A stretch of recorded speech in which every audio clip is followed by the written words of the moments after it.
Хамтдаа үзэгч та бүхэнд баярлалаа. Эгэл үзэгч та бүхэнтэй уулзуулахаар Монгол Улсын их сургуулийн бизнесийн сургуулийн багш Гэрэл Дод энэ удаад студидт урьлаа. Урилгыг хүлээн авч хүрэлцэн ирсэн танд их баярлалаа. Мөн олон улсын багш нарын баярын мэндийг танд хүргэе. За баярлалаа. За. Тэгэхээр хоёулаа банкны зээлийн хүү гэсэн сэдвээр ярилцгаолно. Зээлийн хүү ер нь хэрхэн яаж тогтож ийн вэ? Энийг хэн яаж тогтоод юм бэ гэсэн чиглэлээс үзэгчтэй мэдээлэх зорилгоор бид энэ 7 хоногт зочтой студидт урьж байгаамаа. Хоёулаа эхлээд арилжааныхаа банкны талаар яриа гэж бодлоо. За банкыг өөрийг нь стратегийн ач холбогдолтой салбарт оруулчихсан байдаг. Тухайлбал стратегийн ач холбогдолтой гэхээр уул уурхайн салбарыг ч юм оруулдаг. Энийг бол хүмүүс ерөнхийдөө ойлгонтой. Яагаад гэвэл тэнд байгаа шавхагдах баялаг дууслаач гэсэн газар нутг нь улсын өмч учраас энэ одоо стратегийн салбар зүй ёсоор орж ийн. Яагаад арилжааны банкыг заавал стратегийн салбар гэж одоо онцгойлоод байна вэ? За ер нь бол төрөөс одоо эдийн засгийн салбаруудад хөрөнгө оруулах энэ хөрөнгө оруулалтын бодлогыг бол яах вэ гэхээр хэрэгжүүлэхдээ энэ салбарт одоо яах вэ гэхээр салбар маань үндэсний эдийн засгт ямар ач холбогдолтой вэ? Эдийн засгийн аюулгүй байдалд ямар ач холбогдолтой вэ гэдэг дээр бол ач холбогдол өгч одоо яах вэ гэхээр ямар салбарт одоо салбарт хөрөнгө оруулалтыг төрөөс зохицуулах ёстой вэ гэдэг энэ бодлогын чиглэлээр тодорхойлдог юм байж байгаа. За манай хөрөнгө оруулалтын тухай хуульд бол банк бол стратеги ач холбогдол салбар гэж тодорхойлогдоод.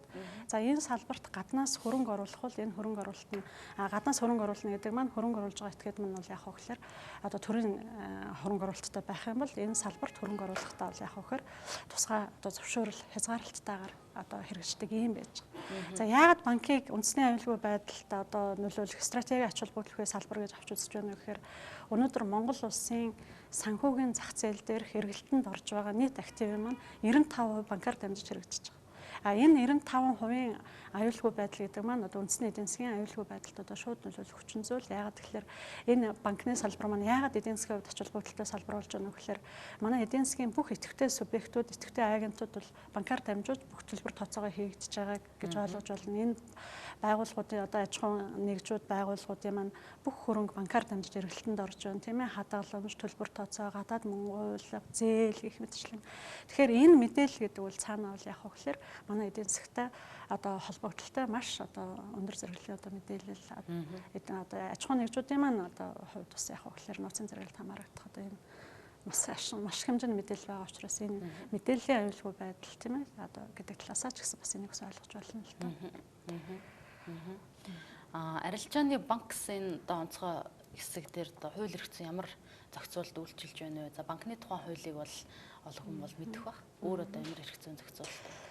За банкны үйл ажиллагааг зохицуулж байгаа эрх зүйн актууд гэдэг аваад үзэх юм бол банкны тухай хууль маань өөрөө үндсэн эрх зүйн акт маань болж явдаг. За энэтэй бол үнээс гадна бол яах вэ гэхээр төв банкны тухай хуулиар банкны үйл ажиллагааг хяналт зохицуулах тухай асуудлыг бол зохицуулсан байна. Өөрөөр хэлбэл арилжааны банкны бизнес гэдэг маань хяналттай бизнес, зохицуулалттай бизнес.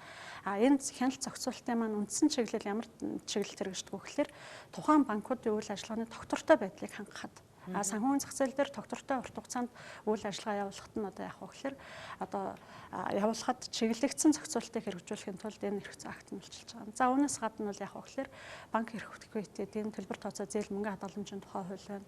За хөрөнгө оруулалтын үйл ажиллагааг нь бол яах вэ гэхээр Монгол Улсын хөрөнгө оруулалтын тухай хууль байна тийм ээ. Энийгээр бас зохицуулж байна. За үүнээс гадна векселийн тухай хууль, хадгаламжийн даатгалын тухай хууль гэх мэтлээ одоо яах вэ гэхээр холбогдох эрх зүйн актууд байгаа юм л да. За нөгөө талаасаа эдгээр бол яах вэ гэхээр яг банкны бизнесийн тогтвортой үйл ажиллагааг нь бол яах вэ гэхээр банкны бизнес процессын зохицуулах чиглэлээр явж байгаа. Банкны үйл ажиллагааны зохицуулалт гэдэг ингээд аваад үзэх юм бол банк маань өөрөө бизнесийн байгууллага бас татврын орчин, татврын хуульд бол яах вэ гэхээр банкны үйл ажиллагаа бол зохицуулагддаг юм байж байгаа. За татврын зохицуулалтын үндсэн чиглэл бол яах вэ гэхээр өнөөдөр манай арилжааны банкуд бол нэмэгдсэн уртгийн албан татвар төлөгч биш, орлогын албан татвар төлдөг. За өнөөдөр татврын хуулийн хүрээнд банкны үйл ажиллагааг зохицуулж байгаа одоо эерэг зохицуулалтын нэг хэлбэр бол яах вэ гэхээр зээлийн эрсдлийн санг татвараас чөлөөлдөг. Одоо ийм систем болчихж байгаа. Энэ маань зээлийн эрсдлийн санг гэдэг маань юу гэж ойлгох ёстой юм бэ гэхээр зээлийн эрсдлийн санд байршуулсан одоо тэр хөрөнгө маань банкны зардлаар бий болж байгаа гэсэн үг. Өөрөөр хэлбэл зээлийн эрсдлийн санг банкуд байгуулдаг шүү дээ, тийм ээ. Тэгэхээр энэ зардал маань өөрөө банкны зардлаар сан маань зардлаар бүтээгддэг. Энд санд байршуулсан хөрөнгө нь одоо татвараас чөлөөлөгддөг. Ийм одоо байгаа юм л да. Тэгэхээр татвараас чөлөөлөгдөж байна гэдэг маань бол бас юу гэсэн үг вэ гэхээр төр маань арилжааны банкуудын үйл ажиллагаанд учирдаг тодорхой хэмжээний эрсдлийг өөр дээрээ авч байгаа. Одоо ийм зохицуулалтын хэлбэрээ гэж бас ойлгож байна. Арилжааны банкны хадгаламжийн хүү өндөр байна гэж ярихгүй мөртлөө зээлийн хүү өндөр байна гэж их ярьдаг. Хадгаламжийн хүү зээлийн хүү хоёроо шууд уялдаатай.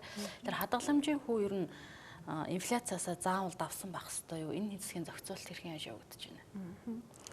За ер нь бол хүү маань бодит хүү буюу нэрлсэн хүү гэсэн хоёр ойлголтоор явж байгаа юм л да. За бодит хүү гэдэг маань бол яг хөөхлөр өнөөдөр одоо инфляциар цэвэршүүлсэн хүүгээ бол бид нар бодит хүү гэж хэлээд байгаа. Нэрлсэн хүү гэдэг маань ерөнхийдөө өнөөдөр арилжааны банкнаас хадгаламж эзэмшигчид зээлдэгчтэй санал болгож байгаа тэр одоо яг хөөхлөр одоо хүүгийн түвшингүүд бол бид нар нэрлсэн хүү гэж хэлдэг. За яг энэ асуудалтай холбоотой бол яг хөөхлөр яг хадгаламжийн хүү өнөөдөр инфляциас заавал давсан байх ёстой юу гэж тийм ээ. Өөрөөр хэлбэл бодит хүүгийн түвшин инфляциас одоо инфляцийн хувь хэмжээс доогуур тогтоож болох уугүй юу гэж. Энэ бол болохгүй гэсэн үг бол байх биш. Одоо яг хөөхөр ерөнхийдөө одоо иргэд банкнд мөнгө хадгалуулах тэр одоо сонирхлыг төрүүлэх зорилгоор арилжааны банкуд бол яаж юм гэхээр хадгаламж эзэмшигчдэд бол яг хөөхөр зээлийн одоо инфляциас давсан хүү өөрөөр хэлбэл нэрлсэн хүн маань бодит түүнээсээ өндөр тогтоогдож байна гэдэг нь бол яг хөөхөр инфляцийг агуулсан инфляциас давсан одоо өндөр хэмжээний хүүг хадгаламжинд санал болгож байгаа одоо ийм л хэлбэр байна. Түүнээс биш одоо нэрлсэн хадгаламжид санал болгож байгаа хүн өөрөө одоо заавал хадгаламжийн хүн инфляциас давсан байх ёстой гэсэн тийм цогтон одоо дүрмж гэдэг юм уу журамч гэдэг юм ойлголт бол байх ёсгүй. Гэхдээ банкуд өөрсдөө ингэж тогтоож байгаа нь иргэдийн хадгаламжийг одоо өөрт төвлөрүүлж авах гэсэн одоо идэвхжүүлэлтэй л одоо хэлбэрэл гэж ойлгож байна юм да. Одоо сая саний хэлсэн хэсэг дээр хүүгийн одоо жишээлбэл ашиг нь хаанаас гарч ирж байна гэсэн үг. За хадгаламжийн хувьд бол энэ бол банкны зардал хадгаламжийн хүү гэдэг бол өөрөөр хэлбэл хадгаламжийн хүү банкуд арилжааны банкуд маань одоо хадгаламж эзэмшигчдэд хүү төлж байна гэдэг маань бол банкны зардал болдог. За тэгэхээр хүүгийн зардал гэдэг маань бол яг хөөхлөр банкуд хадгаламжинд одоо хүү төлж байна гэдэг маань үйл ажиллагааныхаа зардлаасаа хадгаламж эзэмшигчдийн хүүг бол санхүүжүүлдэг л гэсэн ийм л ойлголт.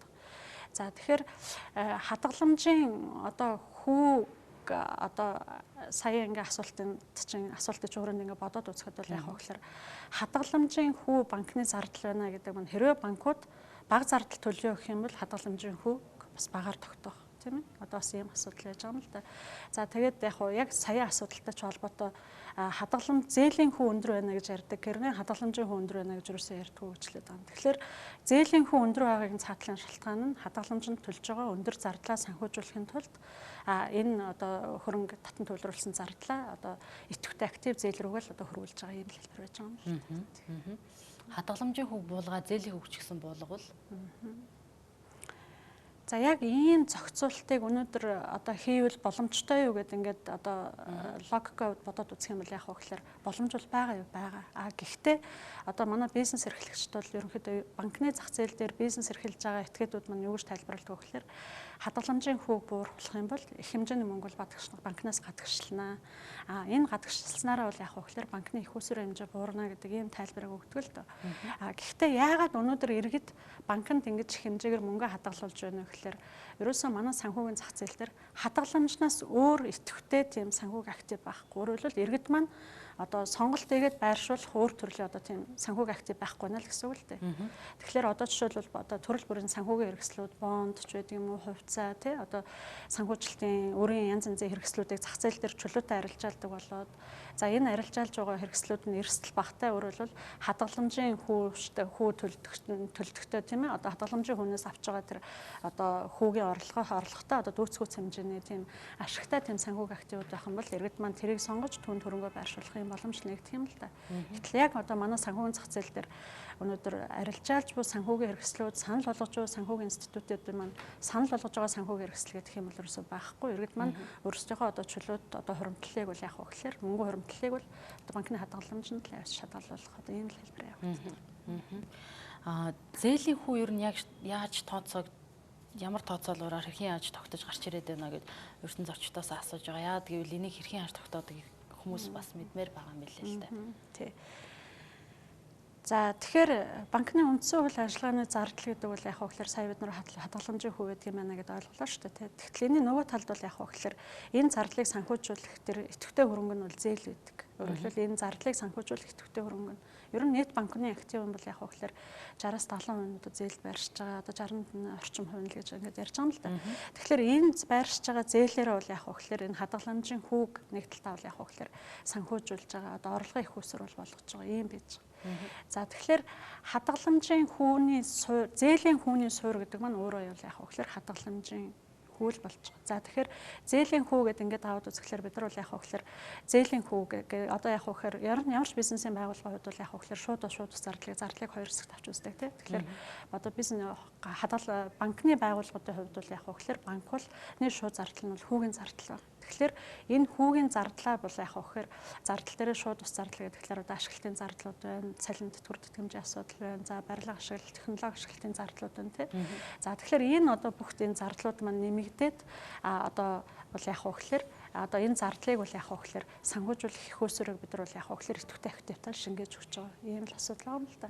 Тэгэхээр зээлийн хүү гэдэг маань одоо зээлийн үйлчилгээний өртөг гэж ойлгох нь тий хүү гэдэг маань одоо зардал тий. Тэгэхээр энэ зээлийн үйлчилгээг одоо зээлдэгчийг одоо харилт одоо банк зээлдэгчтэй санал болгож байгаа тэр зээлийн хүү гэдэг маань бол яг гэхээр нэг талаасаа банкны үйл ажиллагааны зардлыг өөртөө шингээсэн нөгөө талаасаа бол яг гэхээр банкны одоо тухайн хугацаанд одоо төлөвлөж байгаа нэмэгц ашгийг өөртөө шингээсэн. Ийм л одоо хэлбэрээр бол яг гэхээр хүү тогтоогдно л гэж үзэж байна. Гэхдээ одоо бидний хувьд ингээд аваад үзэхлээр бид нар бол ингээд янз янзын хүний тухайн мэдээллийг аваад одоо бид нар бол статистик маань нээлттэй байна тий ингээд харж байхад бол яг гэхээр төслийн одоо банкны дотоод их усрээр ирэх зээл, төслийн их усрээр ирэх зээл хоёр зээлийн хүү бол одоо маш ялгаатай байж байгаа тийм. Жишээлбэл JICA гэдэг юм уу, ABRD-ийн зээлүүд бол жилийн 7-оос одоо нэг 5-7% үүтэй ч гэдэг юм тийм. Гэтэл банкны дотоод их усрээр санхүүжигдэж буй зээлийн хүүн одоо 24% ч гэдэг юм тийм, 22-оос 24% ч гэдэг юм. Ингээд ийм байна гэдэг чинь бол яг гэхээр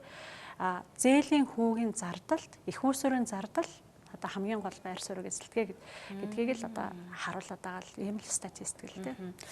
Банкны дотоод их усрыг санхүүжүүлж байгаа зээл нь яагаад ийм өндөр хүттэй байна? Банкны дотоод их усрыг санхүүжүүлж байгаа их уср гэдэг маань л одоо саяын чиптээр яриад өнгөрдөг хадгаламж тийм ээ одоо дотоодын зах зээлээс авсан их усрээрээ санхүүжүүлж байна. Зээлэл их уср болж байгаа. Зээлийн хүү буурах нь мэдээж зээлдэгчдэд таалагдана тий. Гэхдээ гарах эерэг болоо сөрөг нөлөө нь юу байх вэ? Зээлийн хүүгийн хөдөлгөөн ер нь өөр ямар нөлөөллийг эдийн засгт үзүүлэх? Яг өнөөдөр бол яг гэхээр одоо арилжааны банкуудын бодит нөхцөл байдлыг тулгаад одоо зэрэгцүүлээд ингээд аваад үзэх юм бол яг өнөөдөр арилжааны банкны их усрээ одоо зах зээлээс татаад авсан их уср түүнийг байршуулж байгаа зардал хоёрын хэмжээнд ингээд харьцуулаад үзэх юм бол яг гэхээр өнөөдөр арилжааны банкуд шууд өөрсдөө өнөөдөр байгаа их усрээ одоо яг гэхээр алдагдлалд ороод зээлийнхээ хөг бууруулна гэдэг одоо ийм одоо шууд зохицуултуудыг бол банкны үйл ажиллагаанд хийж болохгүй л да. Яг тэгэхээр эн чинь бизнесийн байгууллага оршин тогтнох ёстой. За цаана нь яг тэгэхээр одоо маш их хэмжээний иргэдийн мөнгөн хадгаламж одоо эрсдэл бол яг гэхээр одоо үүсэх одоо энийг бол яг гэхээр эрсдэлгүйгээр эргэлтэнд оруулах одоо энэ үүргээ одоо биелүүлэх нь бол одоо арилжааны банкуд үүрэг шүү дээ тийм ээ. Тэгэхээр энийг бол өнөөдөр байгаа зээлийн хүү өнөөдөр байгаа одоо хадгаламжийн хүний одоо төвшөнд бол энийг шууд бууруулах боломж бол тэр болгон бол байхгүй. Гэхдээ яагаад ийм одоо зохицуултын тухайн асуудлыг хэмжээгээр яриад байна вэ гэхээр иргэд маань өнөөдөр хөрөнгө оруулалт, зээл, санхүүжилтийн их усрыг хаанаас авах вэ гэхээр ерөөсөө ганцхан банк гэдэг их усрыг л хамгийн түрүүнд сандаг. Хамгийн түрүүнд энэ мэдээллээр л одоо яг гэхээр одоо ямар нэг хөрөнгө оруулалтын эрэлтээ, санхүүжилтийнхаа эрэлтийг бол яг гэхээр банкнд хандаж зээлийн хэлбэрээр санхүүжүүлэх ийм л хэлбэрийг илүүд үзээд байдаг. Гэтэл бол яг гэхээр ерөнхийдөө одоо зах зээл өндөр хөгжсөн орнуудад гэдэг ч юм уу эсвэл санхүүгийн систем маань, санхүүгийн институтууд маань илүү хүчтэй хөгжөөд эхлэх юм бол ер нь тодорхой одоо хөрөнгө оруулалтын сан, хөрөнгө оруулалтын компаниуд тийм ээ тодорхой хэмжээгээр үүсч бий болоод энэ нь бол яг гэхээр одоо хадгаламжийн хүүний төвшөнд байдаг юм уу одоо зээлийн хүнээс бага хадгаламжийн хүнээс арай өндөр хүүтэй тийм ээ өөрөөр хэлбэл ерөнхийдөө юу гэж хараад байдаг вэ гэхээр хадгаламж зээлийн хүүний төвшинг бол зах зээл дээр байгаа хүүгийн коридор юм а гэж ингээ харах юм бол энэний дундаж төвшөнд хүүтэй одоо санхүүгийн хэрэгслүүдийг одоо зах зээл дээр байршуулах одоо зах зээл дээр бий болгох одоо бонд байд юм уу те одоо өөрийн хэрэгслүүдийг зах зээл дээр гаргах хэлбэрээр бол яг гэхээр санхүүжилтийн бусад их усруудыг бий болгоод бусад санхүүгийн институтууд маань хүчтэй хөгжиж эхлэх юм бол одоо бас банктай өрсөлдөх одоо санхүүгийн институтууд бий болох тийм ээ. За харилцаа хадгаламж эзэмшигчдэд илүү үр ашигтай байх те. Зээр нэмээд тэр зээлдэж байгаа хөрөнгө оруулалтыг оруулж байгаа этгээдүүд маань илүү бага хувьтай санхүүжих боломжтой ч байдаг юм тийм ээ. Иймэрхүү одоо бусад санхүүгийн институтуудын хөгжлийн удаашрал нь бол яг гэхээр банкуд бол зах зээл дээр одоо бас ингэж харьцангуй төвлөрч үйл ажиллагаа явуулах ийм шалтгаан болчиход өөрөөр хэлбэл манайд бол яг гэхээр санхүүгийн зах зээлийн бүтцийн өрөөсгөл байдал гэж хэлээд байгаа юм л да тийм ээ. Одоо бүтцийн өнөөгийн нөхцөл байдал маань л ерөнхийдөө бол яг ийм нөхцөл байдал руу одоо эдийн засгийг шахацсан нэг юм л нөхцөл байдал маань бол харагддаг юм. Гадны банкыг оруулж ирэх тухайн асуудал одоо өндөр түвшинд яригдаж байгаа, дэмжлэг авахгүйгээр онож байгаа. Ер нь гадны банк орж ирэх нь Монголын одоо зээлийн хувь болоод бусад банкны салбарт хэрхэн яаж нөлөөлөх вэ? За ер нь сүүлийн одоо 7 хоногийн мэдээлэл ч гэдэг юм уу тийм ингээд сонин сэтгүүл ингээд энэ ярилцлагууд одоо мэдээллүүдийг ингээд харж байхад бол энэ тухайн асуудал бол их л байна л да. За тэгээ энэ тухайн асуудал бол яг хөө гэхээр хэдийнээс эхэлж бий болсон бэ гэхээр одоо манай зах зээл дээр манад бол яг хөө гэхээр яг энэ зохицуулалт энэ үйл ажиллагаа маань ер нь яагаад ингэж анхаарал татаад байна вэ гэхээр одоо нөгөө Bank of China гэдэг бид нар ярьдаг тийм Хятадын ингээ банкны салбар Монголд үйл ажиллагаагаа явуулаад бол 1 жил орчим болцсон.